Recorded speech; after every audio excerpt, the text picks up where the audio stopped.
This is Christopher. At the start of the novel, Christopher is 15 years old, 3 months old, and 2 days old. Christopher has Asperger's syndrome, and he can't stand being touched.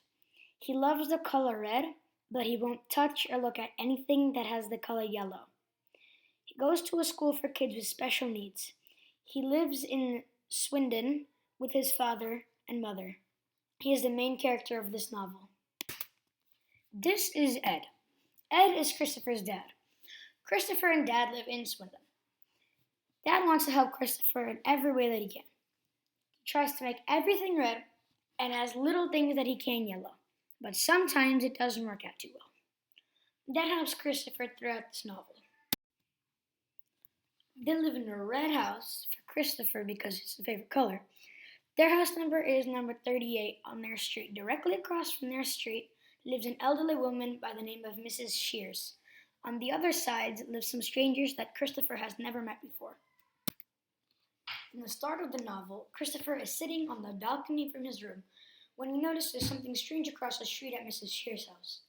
So as his dad is sleeping on the couch, he goes out to investigate. He sees that Mrs. Shears' dog, Wellington, was lying in front of her lawn with a garden pitchfork stabbed right through him. He wondered who would have done such a horrible thing to such a good dog. He looks around for anyone running away from the scene, but before he knows it, he's framed as the culprit because Mr. Shears had called the cops on him. When a cop comes and sees that Christopher is laying down next to a dog that has a pitchfork stabbed through him, he grabs his shoulder. But because Christopher can't stand being touched, he smacks the officer in the face. But smacking an officer is against the law, so he gets taken to jail and his dad is called for a trial.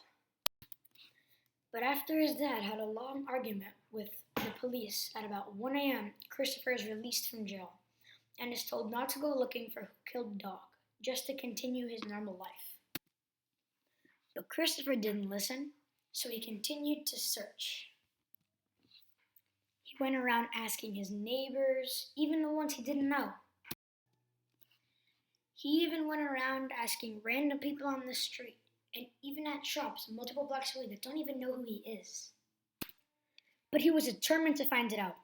But when his dad had found out that he was keeping track of all this and writing old things that people tell him down in a little book, for example, "I have never heard of anything like this," said one person. But one person who knew Ed told Christopher that the reason that Mrs. Shears and Ed had gotten a divorce at the same time was because your mom had been doing with Mr. Shears. He got really mad and took Christopher's little writing book and put it away somewhere. Christopher went to go look for it, in the trash, outside and inside. Then he decided when his dad was gone to go look in his room and look around. He looked and saw something under a little crate. Christopher looked at it and he took them. He saw that those things over there were letters and they were addressed from his mom. He began reading them. While he heard his dad coming up from work, he continued to read. And then when his dad walked in, he said that he was reading a letter from a friend. So his dad didn't care. But then the next day, Christopher continued to read the rest of the letters. But he hadn't heard his dad coming up the stairs. And this time, he stayed in Dad's room. But when Dad walked in, all he could say was... To find out how Christopher got to London and what happens next, read this highly interesting and reader-grabbing novel.